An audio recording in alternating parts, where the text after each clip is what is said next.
Hello student, बहुत बहुत स्वागत है आप सभी लोगों का। मैं हूं आप लोगों का बायोलॉजी फैकल्टी सागर राठौर और इस प्लेटफॉर्म पे आपका तहे दिल से स्वागत करता हूं और आशा करता हूं कि आपको लास्ट सेशन में बहुत मज़ा आया होगा।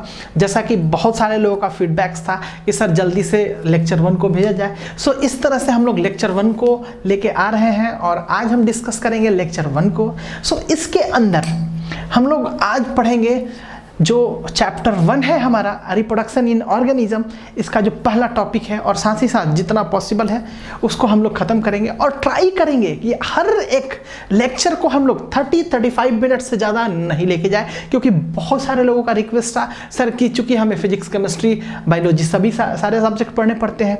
सो अगर इस तरह से अगर हम लोग 1 घंटा या फिर उससे ज़्यादा का अगर हुआ वीडियोज़ तो हमारे पास नेट ख़त्म हो जाता है। तो ये भी सारी परेशानियाँ हैं। सो इस चीज़ों को ध्यान में रखते हुए हम लोग हर एक सेशन को ट्राई यही करेंगे कि हम लोग 30-35 मिनट्स में ही खत्म करें।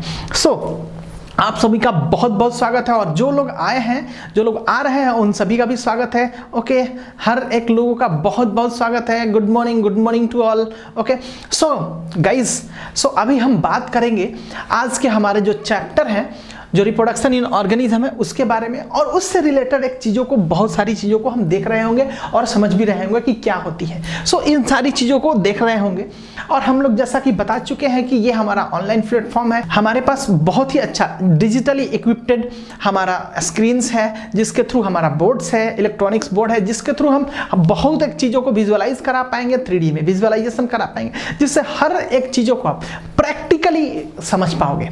क्योंकि ऐसा संभव नहीं है कि हर एक लोग हर एक चीज़ों को प्रैक्टिकली देख पाए, कर पाए, क्योंकि बहुत एक कुछ लोग होंगे जो कि प्रैक्टिकली किए होंगे कुछ एक चीज़ों को, ठीक है, बट हर एक लोग कर पाए ऐसा पॉसिबल नहीं है। सो इस चीज़ों को ध्यान में रखते हुए हम लोगों ने इस डिजिटल प्लेटफॉर्म पे आपको काफ़ी अच्छी तरह से डिजिटलाइज कराने का कोशिश किया है और इससे हम लोग इंटरेक्ट करेंगे और होप सो कि आपको बहुत ही अच्छा लगेगा, क्योंकि हमें बहुत ही अच्छा लग रहा है।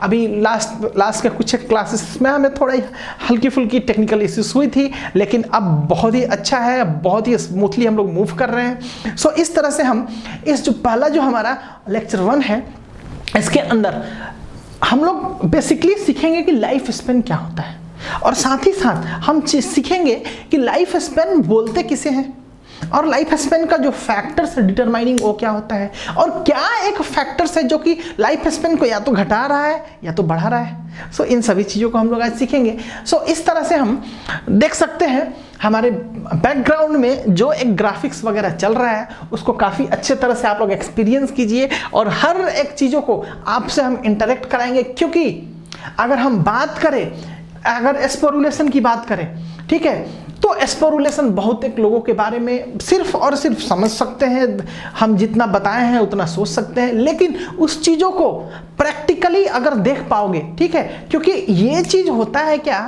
कि 20 टाइम्स मोर क्या होता है, मेमोरी पे मैप हो जाता है, जल्दी याद हो जाता है कंपेयर टू कोई चीज़ कहा जाए। कहने वाला चीज़ हो सकता है आप जल्दी भूल जाओ, लेकिन कोई चीज़ कहने के साथ साथ अगर देखो कि हाँ प्रैक्टिकली ऐसे होता है, ऐसे ये वर्क करता है, इसका फंक्शनैलिटीज ये है, इसका स्ट्रक्चर ये है, इसका कंपोजिशन ये है, तो शायद हो सकता है कि आप लोग इस चीज़ों को भूलो नहीं। सो आप देख रहे हो यहाँ पे, और हर एक चीज़ों को जो कि एसेक्सुअल रिप्रोडक्शन से रिलेटेड है, क्योंकि हमें जितनी भी चीज़ें पढ़नी है इस चैप्टर्स के अंदर, बेसिकली एसेक्सुअल रिप्रोडक्शन के बारे में पहला चैप्टर में ही हमें बेसिकली हमें एम्फसाइज करना है और सीखना है। सो इस तरह से हम हर एक चीज़ों को आपको इंटरेक्ट कराएंगे और दिखाएंगे कि बेसिकली होता क्या है। जैसे कि आप यहीं पे खुद को यहाँ पे देख सकते हैं बहुत ही अच्छे तरीके से, क्या है ये फ्रेगमेंटेशन प्रोसेस है, और साथ ही साथ क्या हो रहा है, एक बॉडी क्या हो रहा है फ्रेगमेंट करके बहुत सारे पार्ट्स में बढ़ जा रहा है, और हर एक पार्ट्स क्या है एक नया ऑर्गेनिज्म बन जा रहा है। सो इस चीज़ों को काफ़ी अच्छे तरीके से हम समझाएंगे और एक एक करके जैसे जैसे कोई एक आएगा आपका टॉपिक्स, जैसे कि अगर बात करें हम बाइनरी फिजन का, बाइनरी फिजन में हम आपको ग्राफिकली बताएंगे, दिखाएंगे 3D के तौर पे कि ये बेसिकली कैसे वर्क करता है, और साथ ही साथ और भी जितने इसके टाइप्स हैं उन सभी के बारे में हम लोग बताएंगे। सो होप सो आपको बहुत ही अच्छा लगेगा। और हाँ, बहुत सारे बच्चे लोग बोल रहे हैं सर बहुत ही अच्छा लग भी रहा है। सो ऑब्वियस है बहुत अच्छा लगेगा अगर आप कोई भी एक चीज़ों को क्या है वीडियो के थ्रू या फिर मोशन वे में प्रैक्टिकली आप देखो समझ पाओ, है ना। सो इस चीज़ों का इम्पैक्ट होता है। हाँ, जैसे कि ये हमारा रीजनरेशन है, ठीक है, क्या कर रहा है, एक से दूसरा ऑर्गेनिज्म बन रहा है। सो इस तरह से हम लोग सारी एक चीज़ों को सीखेंगे और जानेंगे कि क्या होता है एसेक्सुअल रिप्रोडक्शन में, और साथ ही साथ हम लोग ये भी सीखेंगे कि क्या होता है सेक्सुअल रिप्रोडक्शन में। सो इस तरह से हम देख सकते हैं और समझ सकते हैं। सो आइए हम लोग चलते हैं हमारे आज के लेक्चर 1 में। हमारा आज का टॉपिक क्या क्या है उस चीज़ों को सीखते हैं, जानते हैं और देखते हैं कि हमें क्या क्या करनी है। सो इस तरह से हम देख सकते हैं कि आज का जो हमारा लेक्चर 1 है इसके अंदर हमें क्या पढ़ना है, लाइफ स्पैन पढ़ना है, रिप्रोडक्शन पढ़ना है और टाइप ऑफ रिप्रोडक्शन पढ़ना है। सो इस चीज़ों को हम समझ गए हैं। सो आइए हम बात करते हैं इसके पहले टॉपिक की, जो कि है हमारा लाइफ स्पैन। नाम सुन के आप सभी को कैसा फील हो रहा है? लाइफ एंड स्पैन 2 वर्ड से मिलके बना हुआ है। पहला होता है लाइफ, सभी को पता है कि लाइफ क्या होता है, ठीक है, और साथ ही साथ ये भी पता है सबको कि स्पैन क्या होता है। अगर नहीं पता तो हम बताते हैं। स्पैन मतलब होता है व्यतीत करना, बिताना, मतलब जीवन। ये वो लाइफ हो गया मतलब क्या, जीवन, और स्पैन मतलब क्या होता है, बिताना। कितना लाइफ को, कितना जीवन को ये व्यतीत किया, कितना जीवन को बिताया। सो इस चीज़ों के लिए हमें सबसे पहले क्या होता है कि कोई भी एक अगर ऑर्गेनिज्म है तो उसके डेथ को भी पता करना होगा कि कब वो बेसिकली उसका डेथ हुआ, मतलब कब वो बेसिकली वो मरा, और साथ ही साथ वो कैसे मरा। अगर नेचुरली मरता है तब तो ठीक है, ये लाइफ स्पैन होगा, बट अगर एक्सीडेंटली मरता है तो इसको लाइफ स्पैन कतई नहीं बोलेंगे। समझ में आ रहा है? मतलब ये कि कोई भी एक ऑर्गेनिज्म हुआ, इस चीज़ों को जैसे समझते हैं कि जैसे कोई भी ये एक ऑर्गेनिज्म है, ठीक है, अगर 2000 में, ठीक है, इसका बर्थ हुआ, ठीक है, और इसका जो डेथ हुआ इसी ऑर्गेनिज्म का, ये ऑर्गेनिज्म बेचारा मर गया कब, 2020 में। सो अगर इसके लाइफ स्पैन को हम निकालें तो लाइफ स्पैन के बारे में कह सकते हैं कि इसका जो लाइफ स्पैन है कितना हुआ, 20 ईयर का हुआ, ठीक है, 20 ईयर इसका लाइफ स्पैन हुआ। और साथ ही साथ अगर पूरे एक ऑर्गेनिज्म, किसी भी एक पर्टिकुलर ऑर्गेनिज्म का हमें लाइफ स्पैन निकालना है तो सभी को क्या है, सभी को जोड़ के और टोटल पॉपुलेशन जितना ऑर्गेनिज्म का नंबर से उसे डिवाइड कर देते हैं तो एवरेज हमको क्या होता है, लाइफ स्पैन मिल जाता है। तो हम लोग कुछ इस तरह से लाइफ स्पैन को डिफाइन करते हैं कि from birth of an organism to its natural death is called life span. Clear है? मतलब ये कि आप जब जन्म लिए और जब मरे नेचुरली, इन दोनों के पीरियड को, इसके बीच जितना भी इवेंट्स आएगा उन सभी इवेंट्स को क्या करते हैं, ये लाइफ स्पैन का इवेंट्स ही बोलते हैं, और इसको हम लोग लाइफ स्पैन ही बोलते हैं, ठीक है। और लाइफ स्पैन जो होता है बेसिकली ये वेरीज कर सकता है, और ये वेरीज इतना कर सकता है कि लाइफ स्पैन किसी भी एक ऑर्गेनिज्म का 1 दिन से लेके बहुत साल तक हो सकता है। इसमें एक जो दिन होता है उसमें क्या होता है, मे फ्लाई होता है, एक इंसेक्ट है, ठीक है। सो इनका जो लाइफ स्पैन होता है 1 दिन का होता है। और सेवरल ईयर्स की बात करें तो हमारे दिमाग में बहुत सारा आता है, जैसे प्लांट्स की बात करें, सो है ना। सो अगर बैनियन ट्री की बात करें, ठीक है, बरगद का पेड़ की बात करें, बहुत लंबा लंबा 1500 साल 3000 साल तक जिंदा रहता है। वैसे ही पीपल की पेड़ की बात करें, वो लोग भी 1000 ईयर 1500 ईयर तक जिंदा रहता है। अब उसी में अगर ऑर्गेनिज्म की बात कर ले, कोई भी एक ऑर्गेनिज्म, लाइक अगर टॉर्टोइज की बात करें, छोटा सा है ऑर्गेनिज्म, टॉर्टोइज की बात करें तो इनका एवरेज लाइफ स्पैन कितना होता है, 120 कुछ एक का 140 तक होता है, ठीक है। अगर उसी तरह से अगर हम बात करें कुछ एक ऑर्गेनिज्म का, लाइक कि अगर हमारे साथ जैसे ह्यूमन बीइंग की बात करें कितना है, 65-70 है। ये भी थोड़ा कॉन्टिनेंट्स पे डिपेंड करता है कि कौन कौन सा, जैसे जापानीज लोगों का थोड़ा लाइफ स्पैन ज़्यादा होता है कंपेयर टू इंडियंस। सो ये बहुत सारा फैक्टर्स हैं, तो इस तरह से इसको हम कुछ डिफाइन करते हैं कि life span varies from organism to organism. Exactly, बिल्कुल सही है। इट मे बी और it could be from 1 day to several years. So इस चीज़ों को हम लोग कुछ इसी तरह से हम लोग बताए हैं। ऑर्गेनिज्म टू ऑर्गेनिज्म क्या होता है, डिफरेंशिएट करते रहता है और साथ ही साथ from 1 day to several years तक हो सकता है। सो जिसका एग्जाम्पल क्या है, हम लोगों ने बताया कि मे फ्लाई है, ठीक है, मे फ्लाई 1 डे होता है और साथ ही साथ बहुत सारा प्लांट्स है। हाँ, अब बात करते हैं हम इसके अगले टॉपिक की। तो हम ये कह रहे हैं लाइफ स्पेन में कि लाइफ स्पेन जो होता है सेम टाइप का अगर फिजियोलॉजी है किसी एक ऑर्गेनिज्म का, तो ऐसा नहीं है कि उन दोनों का लाइफ स्पेन एक जैसा होगा।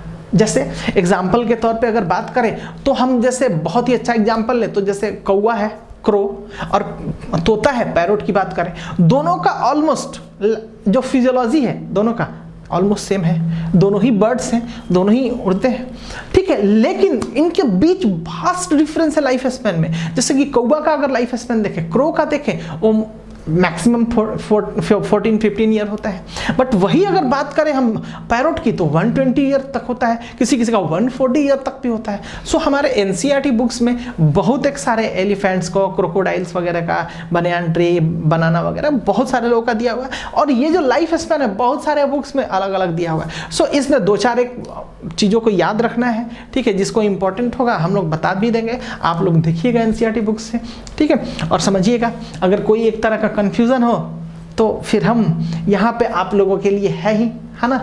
सो इस तरह से हम लोग इसको डिफाइन कर सकते हैं कि same type of physiology doesn't ensure that organism have same life span, है ना। सो इसी तरह से हम कह सकते हैं कि डिफरेंट ऑर्गेनिज्म है डिफरेंट लाइफ स्पैन। सो इसके बेसिस पे हम कह सकते हैं, है कि नहीं। अब साथ ही साथ, अब ये तो हो ही गया, साथ में हम ये भी बात करते हैं कि जो लाइफ स्पैन है वो क्या करता है, ना तो साइज पे डिपेंड कर सकता है ना कॉम्प्लेक्सिटी पे डिपेंड करता है।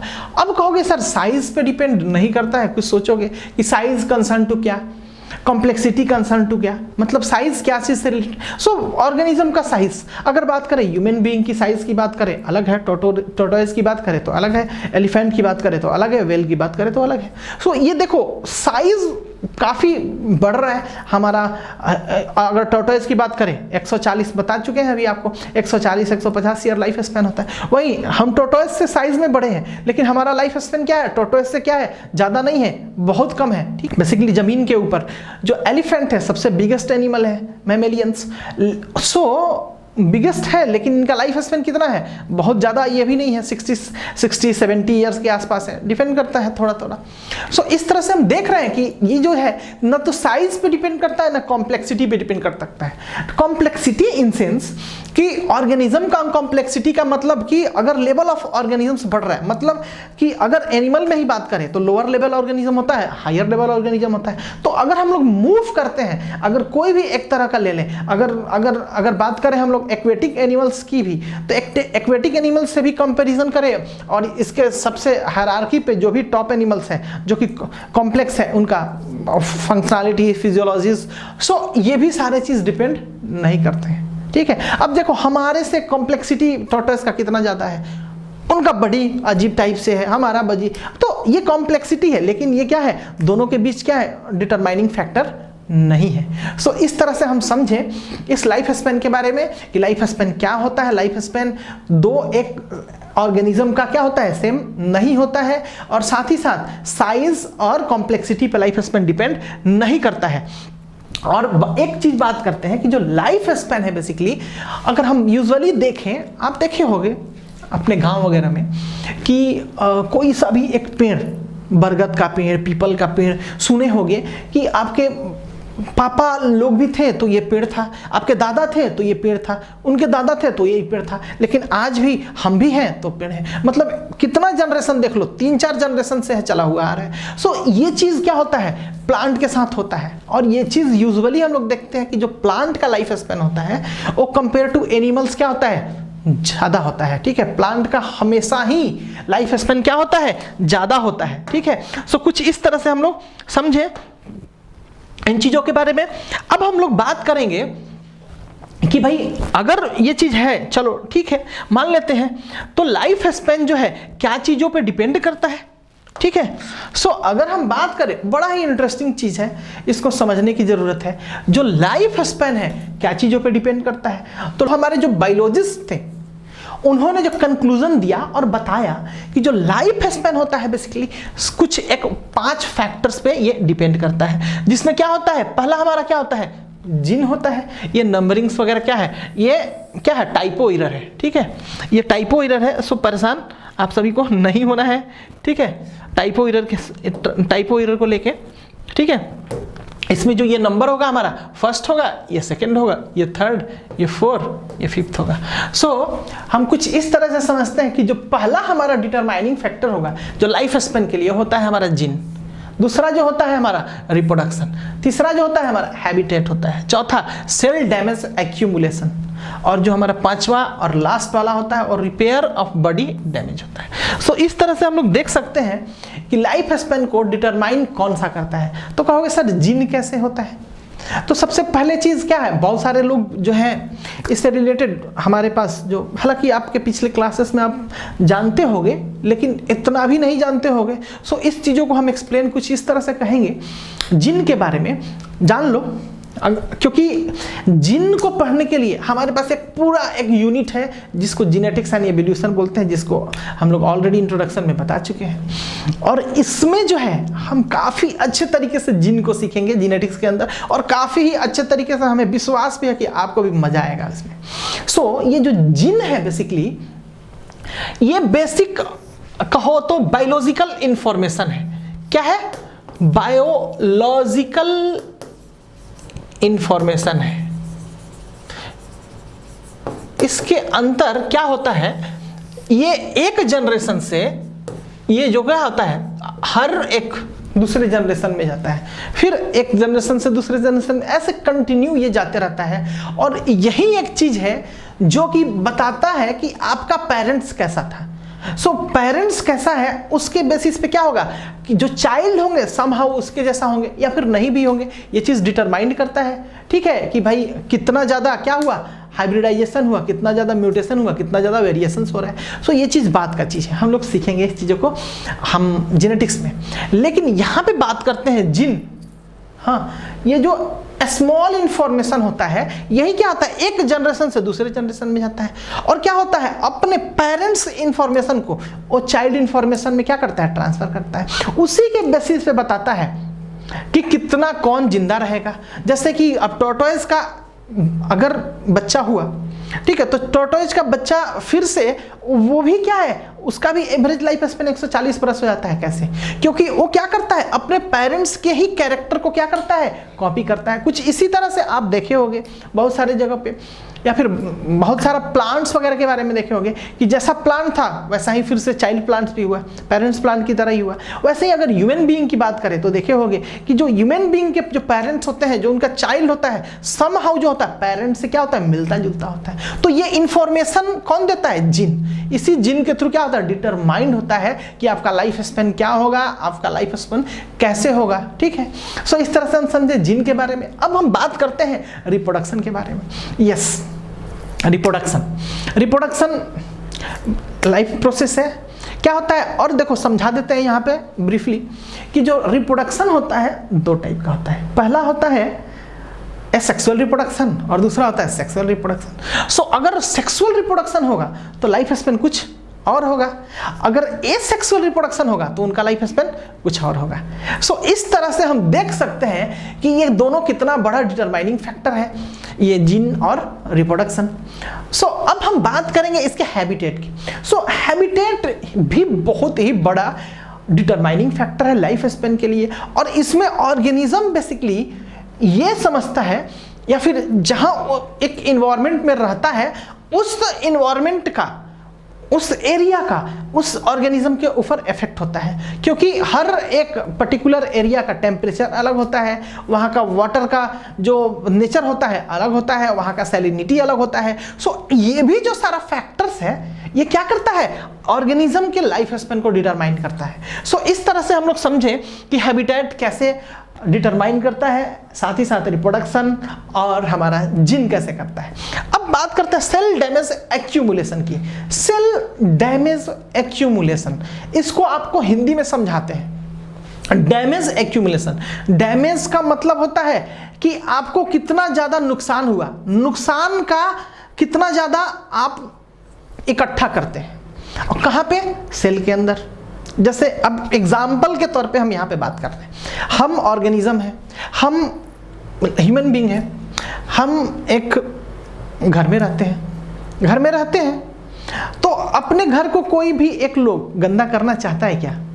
नहीं करना चाहता है। लेकिन बावजूद इसके हमारे एक्टिविटीज के चलते, जो हमारा बेसिक एक्टिविटीज है उसके चलते क्या होता है, हमारा सराउंडिंग्स जो है थोड़ा सा गंदा होता है ना, डर्टी होता है कि नहीं। सो उस डर्टीनेस को हम क्या करते हैं, क्लीन करते हैं कि नहीं, कंटिन्यू करते हैं। अगर ह्यूमन बीइंग है, अगर आप लिविंग ऑर्गेनिज्म हैं, अगर कोई बेसिक फंक्शनैलिटीज आपके साथ है, आपको जिंदा रहने के लिए जरूरी है, हर एक चीजों को जब आप करोगे तो उसका क्या होता है, बाई प्रोडक्ट वेस्टेज भी निकलता है, और उस वेस्टेज को क्या होता है, क्लीन करना जरूरी होता है। अगर उस चीजों को क्लीन नहीं करोगे तो क्या होगा, आपके सराउंड्स में क्या होगा, बहुत ज्यादा गंदगी का क्या होगा, अंबार लग जाएगा। और होगा क्या इससे कि फिर उनके इफेक्ट में क्या होगा, वो धीरे धीरे सराउंड्स पे इफेक्ट करने लगे, माइक्रो ऑर्गेनिजम्स क्या कर लेंगे, पनपने लगेंगे, और क्या करेंगे, और सारे ऑर्गेनिजम्स को क्या करेंगे, और इफेक्ट करेंगे, जिससे क्या होगा, डिजीज वगैरह होगा।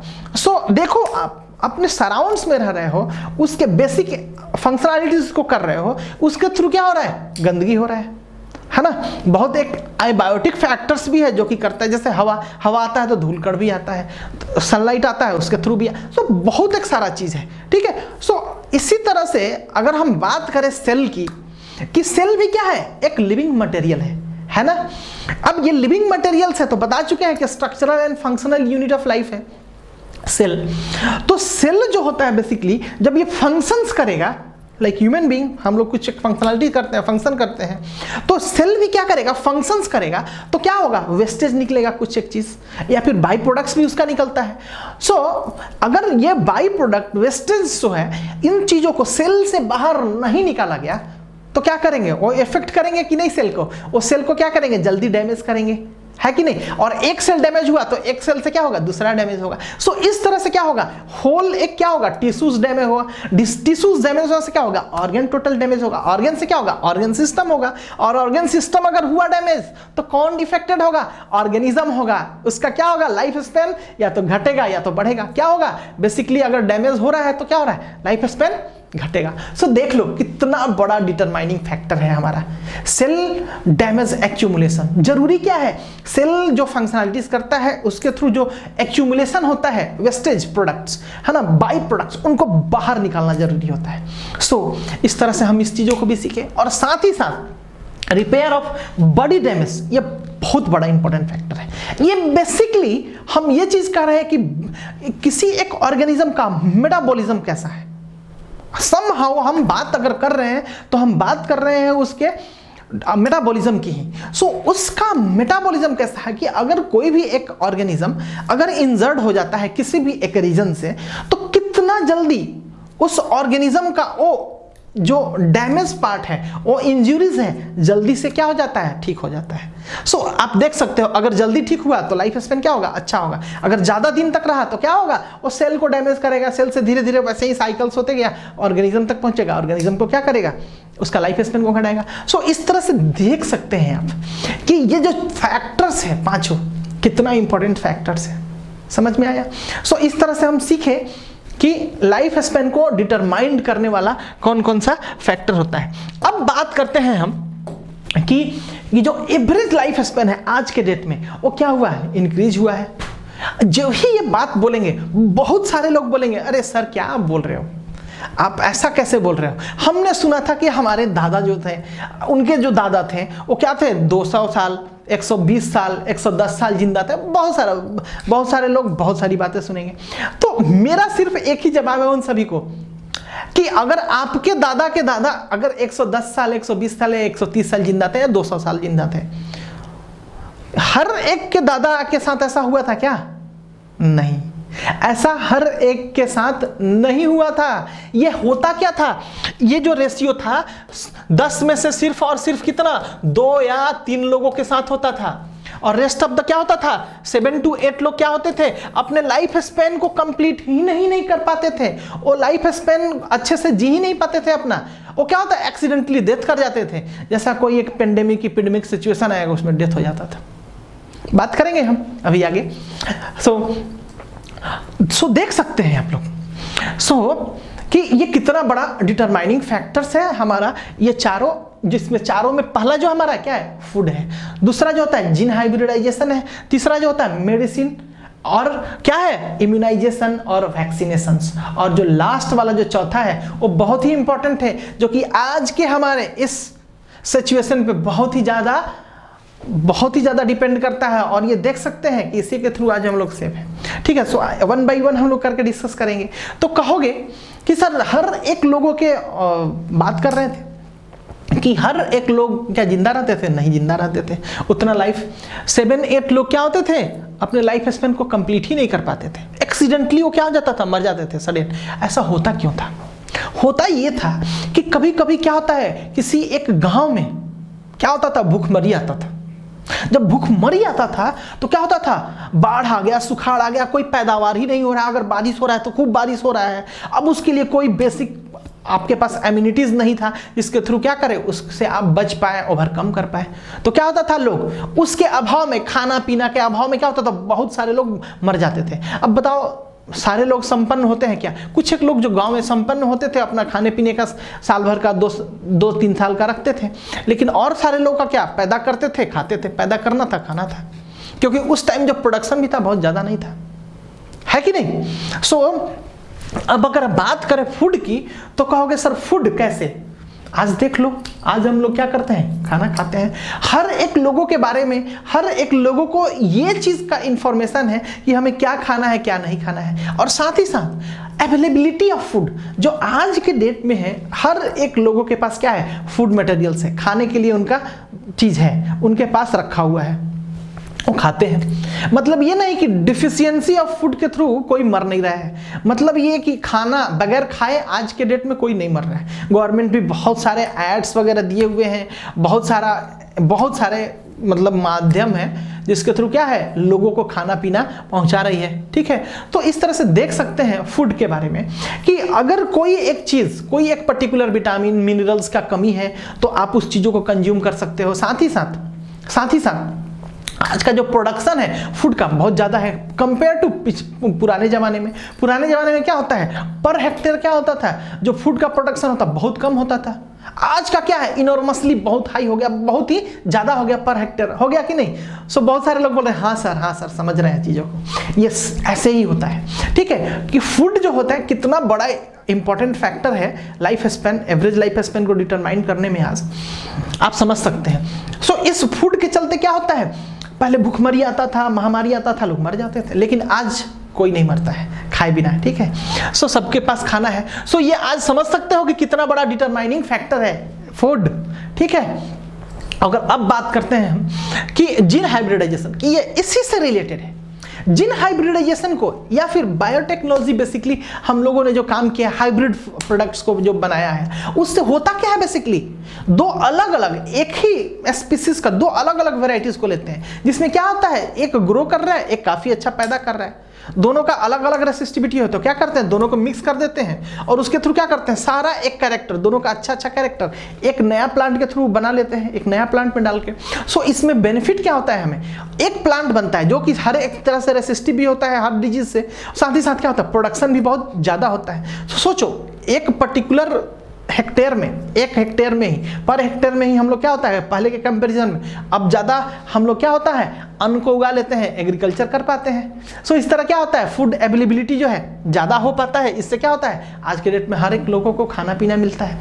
सो देखो, ये जो फूड का जो अवेलेबिलिटी है किसके थ्रू हो रहा है, जीन हाइब्रिडाइजेशन के चलते। ये बहुत ही बड़ा फैक्टर है। जीन हाइब्रिडाइजेशन का जो ये एप्लीकेशन है, हम लोगों ने बहुत ज़्यादा क्या किया, एग्रीकल्चर में अप्लाई किया। उससे क्या हुआ, दो अलग अलग वेराइटीज को हम लोगों ने मैच कराया, एक नया वेराइटीज बनाया। सो इस तरह से क्या हुआ, बहुत ही टाइप का, बहुत जो उनके अंदर डिफेक्ट्स था, वाइल्ड टाइप का जो प्रोडक्ट्स था, उसको हम लोगों ने धीरे धीरे हटाते चले गए और नया नया प्रोडक्ट बनाते चले गए, जिससे क्या हुआ, काफी अच्छा प्रोडक्शन है। सब लोगों को क्या होता है, उससे खाना पीना मिल रहा है आज के डेट में, है कि नहीं? सो आप समझ सकते हो कितना अच्छा ये इंपॉर्टेंट फैक्टर्स है। अब बात करते हैं मेडिसिन की।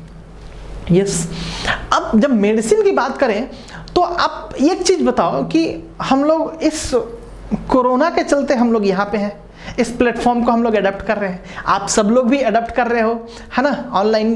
बेसिकली हम लोग तो फिजिकल क्लासेस वगैरह ही करते थे, आप लोग भी करते थे। तो ये ऑनलाइन जो ज़रूरत हुआ हमें पढ़ाने का क्यों हुआ, ये ड्यू टू किसके चलते, ये कोरोना वायरस के चलते, कोविड-19, है कि नहीं। सो इसके थ्रू बेसिकली हुआ क्या कि इनको हम लोग ठीक करने के लिए, ख़त्म करने के लिए हमारे पास कोई परमानेंट मेडिसिन है क्या, नहीं है। अगर मेडिसिन नहीं है तो हम कैसे बच पा रहे हैं, कैसे बच पा रहे हैं। ये इंफॉर्मेशन, नॉलेज ही है जो कि हमें यहाँ पे बचा के रखे हुए हैं। इसी नॉलेज के थ्रू, इंफॉर्मेशन के थ्रू पता चल रहा है कि हमें सोशल डिस्टेंसिंग रखना है। अगर कभी भी अगर बाहर से इनकेस बहुत जरूरी हुआ जा रहे हैं तो क्या करना है, अपने आप को सैनिटाइज करना है, क्वारंटाइन करना है। अगर आप कुछ एक लोगों के साथ अगर मिलजुल गए किसी एक रीजन के चलते, सो ये सारा इंफॉर्मेशन हमें मिल रहा है और जान रहे हैं। और ये सारा इंफॉर्मेशन क्या है, हमें कोविड-19 कोरोना से हमें बचा रहा है, समझ सकते हैं। सो इस तरह से हम समझे कि इंफॉर्मेशन कितना इंपॉर्टेंट चीज़ है। और भी चीज़ों के बारे में इंफॉर्मेशन बहुत अच्छा इंपॉर्टेंट चीज़ है। हर एक चीज़, अगर कोई एक प्रॉब्लम हुआ, परेशानी हुआ, उसके लिए आप क्या मेडिसिन लोगे, कैसे मेडिसिन लोगे, सो बहुत एक सारा चीज़ है। मेडिसिन के लिए इंफॉर्मेशन है, बहुत तरह का सोर्सेस अलग अलग हो सकता है। सो समझ सकते हैं। अब बात करें एक मेडिसिन की, थोड़ी बहुत बात करनी होगी। अब कहोगे, आप देखे होगे ये चीज़ कि बच्चा जन्म लेता है, जन्म लेने के साथ उसको डिफरेंट टाइप्स का इंजेक्शंस वगैरह देते हैं, डीपीटी, बीसीजी और भी बहुत सारा हेपेटाइटिस वगैरह। ये देते क्यों है भाई, ये क्यों देते हैं? ये देते हैं, हम ये जो करते हैं उसको जो वैक्सीनेशन कराते हैं, इंजेक्शन देते हैं, वो क्या कराते हैं, वैक्सीनेशन कराते हैं उसका हम लोग।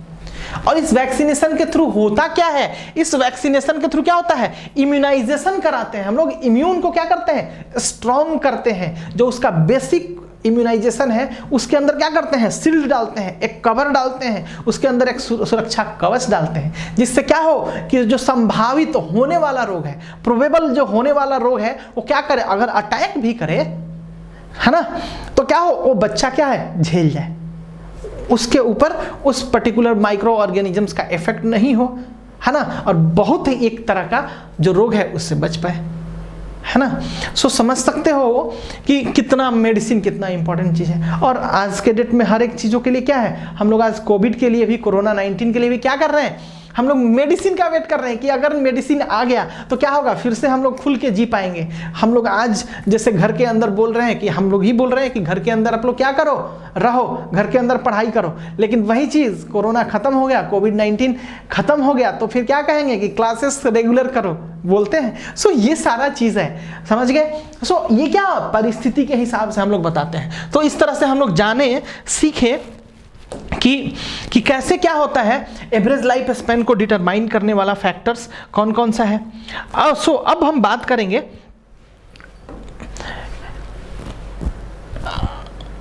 मोर्टल एंड इमोर्टल ऑर्गेनिज्म की। ऑब्वियस है, एक चीज आप समझ लो, ये यूनिवर्सल डैम ट्रूथ है कि कोई भी एक ऑर्गेनिज्म अगर पैदा हुआ है तो उसे मरना है।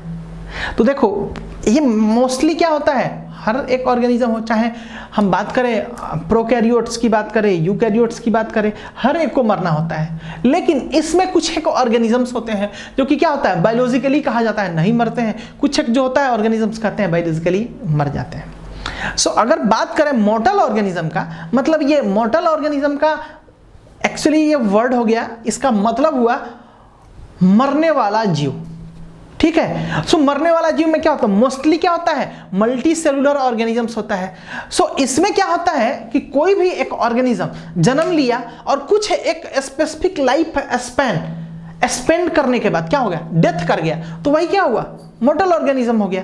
और वही क्या हुआ, कोई एक ऑर्गेनिज्म क्या हुआ, जन्म लिया लेकिन बायोलॉजिकली किसी भी तरह से क्या हुआ, मरता नहीं है। जैसे हम ही लोग की बात करो, हम लोग जिंदा हुए, बचपन में पैदा हुए, पैदा होने के बाद क्या होता है, हम लोग, हमारे पास एक क्या है, बॉडी है। बॉडी क्या होता है, धीरे धीरे ग्रो करता है, बड़ा होते हैं, बड़ा होने के बाद क्या होता है, फिर धीरे धीरे बुढ़ापा की तरफ चल जाते हैं, जिसको क्या होता है, सेनेसेंस फेज बोलते हैं, आगे हम समझाएंगे। सो इस तरह से हम लोग सेनेसेंस फेज में चले जाते हैं। और क्या होता है, सेनेसेंस फेज के बाद क्या होता है, डेथ कर जाते हैं, होता है कि नहीं। सो अब ये चीज हम हैं, हम इस चीज़ों को जिंदा है, मर रहे हैं, तो ऐसे कैसे होंगे? मॉर्टल ऑर्गेनिज्म हो जाएंगे। अब वही बात अगर हम करें कि इमॉर्टल ऑर्गेनिज्म का, तो एक बार जो जन्म लिया और क्या किया, वो मर ही नहीं रहे, तो क्या हो गया? इमॉर्टल ऑर्गेनिज्म होगा। तो कुछ इस तरह से हम लोग इसको डिफाइन कर सकते हैं कि organism that die after some specific life span and death biologically, then that is called mortal organism. So इस तरह से हम इसको डिफाइन करते हैं most of the multi cellular organism.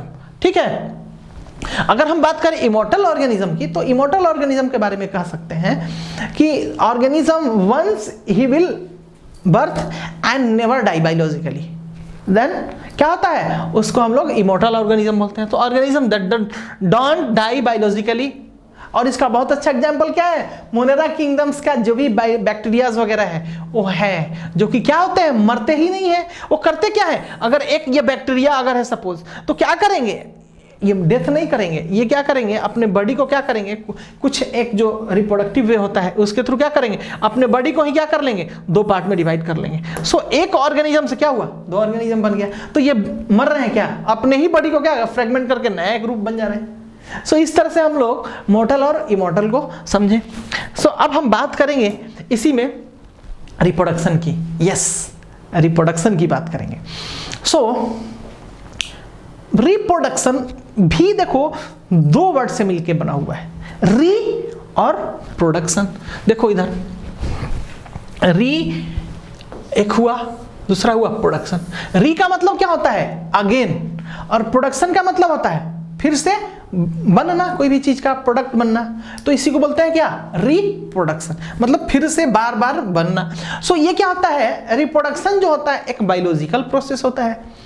ठीक है, सो रिप्रोडक्शन बायोलॉजिकल प्रोसेस होता है। इसमें क्या होता है, इसके थ्रू जो लाइफ का जो कंटिन्यूटी होता है बना रहता है, और क्या होता है, एक जनरेशन से दूसरे जनरेशन में इसी रिप्रोडक्शन के थ्रू होता है। जिसमें क्या होता है, ये जो पेरेंट ऑर्गेनिज्म होता है और चाइल्ड ऑर्गेनिज्म जो होता है, वो क्या होता है, एक दूसरे से सम और लेस क्या होते हैं, एक दूसरे के जैसे मिलते जुलते हैं। तो कुछ इसको हम लोग इस तरह से डिफाइन कर सकते हैं कि reproduction is a biological process in which an organism produces progeny और ऑफस्प्रिंग। देखो जो चाइल्ड होता है, ठीक है ना, उसी को हम लोग प्रोडक्ट को क्या बोलते हैं, प्रोजेनी और ऑफस्प्रिंग बोलते हैं। ठीक है, बायोलॉजिकली। सो क्या करते हैं, reproduction is a biological process in which it produces progeny or offspring which are more or less similar to its parent. So देखो, so itself और its parent की बात कर ले तो हो जाएगा। So इस तरह से हम लोग समझ गए कि रिप्रोडक्शन क्या होता है। और अब बात हम करेंगे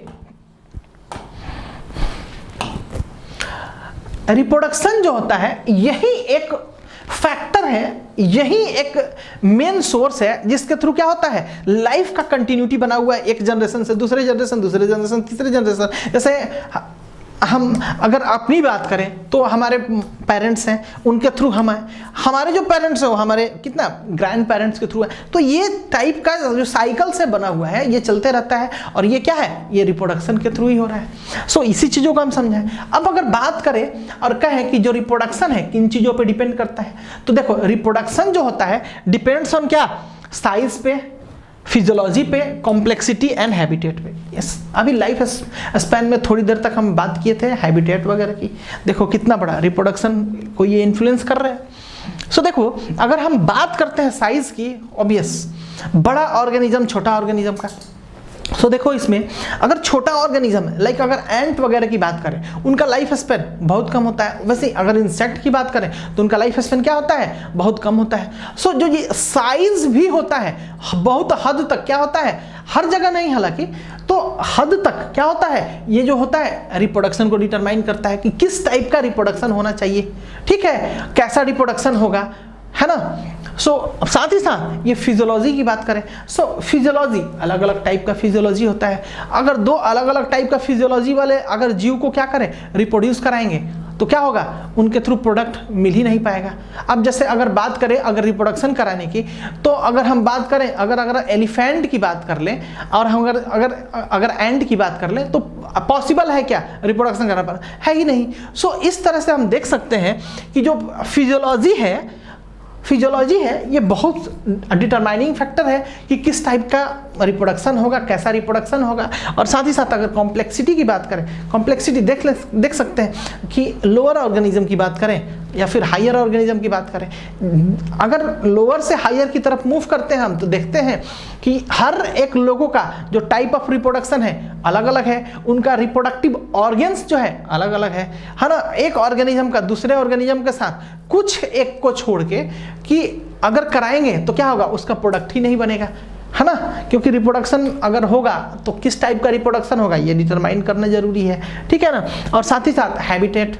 अब देखो हैबिटेट कैसे डिपेंड करता है कि जैसे कि अगर कोई एक्वेटिक प्लांट्स है, कोई टेरेस्ट्रियल प्लांट है, जमीन पर रहने वाला, दोनों का ही जो रिप्रोडक्शन होगा अलग अलग होगा, ठीक है। अब कुछ एक जो है बर्ड्स है ना, तो ये क्या है, बर्ड्स जो है हवा में उड़ते हैं, उनका टाइप ऑफ रिप्रोडक्शन अलग है, उनका ऑर्गन, रिप्रोडक्टिव ऑर्गन्स जो है अलग है। अब यह टेरेस्ट्रियल ऑर्गेनिज्म का जो रिप्रोडक्टिव ऑर्गन्स है वो अलग है, उनका टाइप अलग है ना। तो इस तरह से हम देख सकते हैं कि जो रिप्रोडक्शन है कितना फैक्टर्स पे डिपेंड करता है और क्या क्या वो फैक्टर्स है कि नहीं। सो अब हम बात करेंगे इसी में कि रिप्रोडक्शन इज ऑफ, बेसिकली क्या हम बोले कि रिप्रोडक्शन जो होता है दो टाइप का होता है। रिप्रोडक्शन दो टाइप का होता है। इसमें जो पहला हमारा होता है वो होता है एसेक्सुअल रिप्रोडक्शन, ए सेक्सुअल, और दूसरा सेक्सुअल रिप्रोडक्शन। सो आइए हम लोग इस चीजों को देखते हैं और समझते हैं कि एसेक्सुअल क्या होता है और सेक्सुअल क्या होता है। तो देखो सेक्सुअल और एसेक्सुअल रिप्रोडक्शन में जो बेसिक जो हमारा डिफरेंसेस है उसको कुछ इस तरह से हम लोग समझते हैं कि जो सेक्सुअल रिप्रोडक्शन होता है वो क्या होता है, इसके लिए बेसिकली दो ऑर्गेनिज्म का जरूरत पड़ता है। बट एसेक्सुअल ऑर्गेनिज्म के लिए क्या होता है, सिर्फ और सिर्फ एक ऑर्गेनिज्म का जरूरत पड़ता है, ठीक है। और साथ ही साथ एसेक्सुअल रिप्रोडक्शन में, ध्यान से, एसेक्सुअल रिप्रोडक्शन में क्या होता है, गैमेट का फॉर्मेशन मोस्टली क्या होता है, नहीं होता है। लेकिन सेक्सुअल रिप्रोडक्शन में बिना गैमेट के क्या होगा, रिप्रोडक्शन का आगे का प्रोसेस ही नहीं होगा। गैमेट बनेगा तभी हो पाएगा, और जब गैमेट बनेगा तो क्या होगा, एम्फीमिक्सिस इन्वॉल्व होगा। एम्फीमिक्सिस इन सेंस दो अलग अलग ऑर्गेनिजम्स की क्या हो रहा है, गैमेट आ रहा है, क्या होगा, दोनों मैच करना है। मैच करने के बाद क्या होता है, फर्टिलाइज करेगा। फर्टिलाइज करने के बाद क्या होगा, एम्ब्रियो बनेगा। एम्ब्रियो के बाद फिर डेवलपमेंट करके क्या होगा, एट लास्ट ऑर्गेनिज्म बन जाएगा। सो हम ऐसे देख सकते हैं कि हम कह सकते हैं कि जो रिप्रोडक्शन है, सेक्सुअल रिप्रोडक्शन है, इसमें क्या होता है, एम्फीमिक्सिस मतलब मियोसिस होगा। ये एक टर्म है एम्फीमिक्सिस, जिसके अंदर क्या होता है, दो अलग अलग फंक्शनैलिटी होता है। जिसमें क्या होता है, एक पहला होता है मियोसिस, दूसरा क्या होता है, फर्टिलाइजेशन। सो जो मियोसिस होता है वो क्या करता है, सेल डिवीजन करता है। और किस टाइप का सेल डिवीजन करता है, सिर्फ और सिर्फ जर्म सेल को क्या करता है, ये डिवाइड करता है। और फर्टिलाइजेशन, जब ये डिवाइड होकर अलग अलग हुआ तो क्या करेगा, फर्टिलाइज करेगा। दो अलग अलग क्या होता है, गैमेट को क्या करेगा, एक साथ जब मिला तो इसी को क्या कहते हैं, फर्टिलाइजेशन बोलते हैं। सो क्या होता है, इसके थ्रू सेक्सुअल रिप्रोडक्शन में क्या होता है, इसमें ये स्लो प्रोसेस होता है, धीरे धीरे, चूंकि अलग अलग काम है, दोनों को क्या करना है, फ्यूज करना है, धीरे धीरे ये स्लो होते जाएगा। और साथ ही साथ इसके अंदर वेरिएशन मिलता है, क्योंकि दो अलग अलग ऑर्गेनिज्म से आ रहा है, एक नया ऑर्गेनिज्म बनेगा तो दो अलग, तीसरा हुआ, उसके अंदर कुछ एक वेरिएशंस मिलेगा। सो आइए हम लोग देखते हैं। सो अगर बात करें हम एसेक्सुअल रिप्रोडक्शन का, तो क्या होगा, सिर्फ और सिर्फ एक पेरेंट का जरूरत होगा, तो जिसको हम लोग क्या बोल सकते हैं कि ये यूनिपेरेंटल कंडीशन है। सो अगर बात करें हम सेक्सुअल रिप्रोडक्शन की, तो सेक्सुअल रिप्रोडक्शन में क्या होता है, दो ऑर्गेनिज्म होता है, ठीक है। इसको बाई पेरेंटल बोलते हैं, दो पेरेंट इन्वॉल्व होता है। अगर बात करें हम एसेक्सुअल रिप्रोडक्शन की, हम कह सकते हैं कि क्या होता है, इसमें गैमेट का फॉर्मेशन होता है। और इसके अंदर क्या होता है, गैमेट का फॉर्मेशन, सॉरी, इसके अंदर गैमेट का फॉर्मेशन नहीं होता है और इसके अंदर गैमेट का फॉर्मेशन होता है। अगर हम बात करें इसके अंदर एसेक्सुअल रिप्रोडक्शन का, तो कहेंगे एमिक्सिस जो है नहीं मिलता है, और इसके अंदर क्या होता है, एमिक्सिस मिलता है। एमिक्सिस मतलब क्या होता है, मियोसिस प्लस फर्टिलाइजेशन, ठीक है, मियोसिस प्लस फर्टिलाइजेशन इसके अंदर मिलता है, ठीक है। मियोसिस प्लस फर्टिलाइजेशन में एम्फीमिक्सिस हो गया। अगर हम बात करें एसेक्सुअल रिप्रोडक्शन की, तो हम कह देंगे कि क्या होगा, इसके अंदर वेरिएशंस नहीं मिलता है, क्योंकि गैमेट इसमें बन नहीं रहा है। क्या कर रहा है, इसमें एक ऑर्गेनिज्म हुआ, ऑर्गेनिज्म क्या किया, आपने बॉडी को तोड़ लिया, 2 बन गया। सो बेसिक जो सोर्स है उसका तो वही है, लेकिन इसमें क्या होता है, 2 अलग अलग ऑर्गेनिज्म से आ रहे हैं। तो जब तीसरा ऑर्गेनिज्म बनेगा तो दोनों का मिक्सचर बनेगा, तो क्या होता है, हर बार क्या होगा, वेरिएशन देखने को मिला। और क्या होता है, साथ ही साथ अब 2 अलग अलग गैमेट है, अब इनका प्रोसेस होगा, होते होते एक कंप्लीट ऑर्गेनिज्म बनेगा, तो क्या होगा, ये स्लो प्रोसेस होता है। लेकिन वही सेक्सुअल रिप्रोडक्शन कैसा है, फास्ट प्रोसेस है। सो इस तरह से हम लोग सीखे कि सेक्सुअल रिप्रोडक्शन क्या होता है, सेक्सुअल रिप्रोडक्शन के कितने टाइप होते हैं, है ना। अब सो देखिए, इस तरह से हम लोग समझे कि जो हमारा ये जो आज का लेक्चर है, लेक्चर 1, अब हम लोग यहीं पे ख़त्म करते हैं। और आशा करते हैं आप सभी लोगों को बहुत ही अच्छा लगा होगा, काफ़ी मज़ा आया होगा इस सेशन में। और हम इस चीज़ों को हर बार ट्राई करेंगे कि छोटा से छोटा सेशन को दिया जाए। तब तक आप लोग क्या कीजिए, घर पे रहिए, खूब अच्छे से पढ़ाई कीजिए, और ठीक है, और किसी भी तरह का डाउट है तो जो भी एक मीडियम है आपके पास, उसके थ्रू हमें भेजिए। उस चीज़ों को, उस डाउट को हम हमेशा के लिए क्लियर करेंगे, ठीक।